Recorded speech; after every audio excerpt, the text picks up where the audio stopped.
Ayan guys, palit tayo ng water guys para sa ating isda. Ayan, hindi ko naman lahat tinanggalan ng tubig. Almost 1/2 o 1/3 yan kanina guys. So medyo marami na rin tubig. Nantay ko lang naman po yun guys. So, ayan.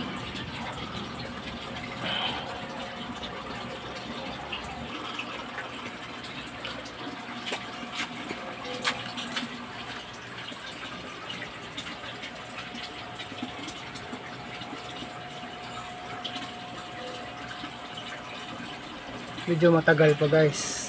Sobra talagang hinang tubig dito sa may amin, sa may barangay namin. So, ayaw ko ba? Pero, tis-tis lang guys. Mapupuno din yan. Ayan, medyo malapit na mapuno.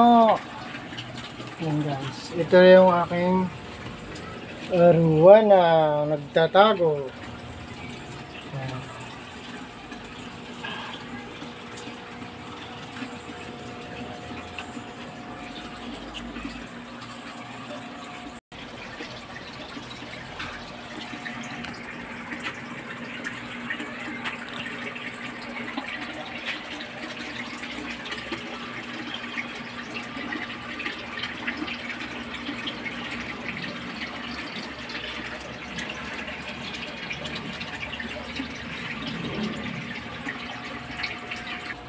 Ayan guys, okay lang yung ganyan guys. Ganyan lang umapat guys ng tubig. So, hindi ko talaga siya pinupuno.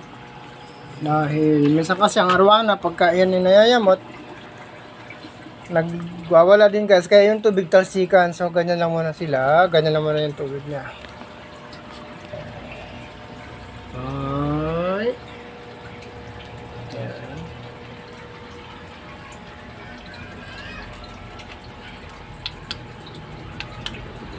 Ayan guys, blue talaga dapat siya. Ayan, mukha siyang blurred pero mas okay yung kanyang pagka-blue.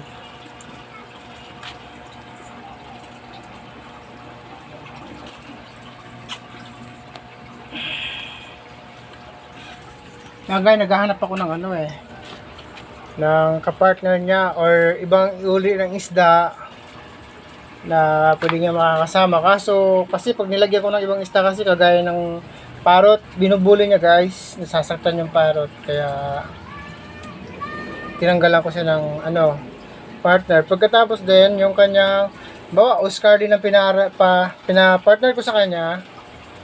Walang nangyayari, hindi rin sila kakakain dahil ang Oscar sobrang siba din guys na pag kumakain sila guys. So ayan. Okay, final shot. Okay guys, thank you so much.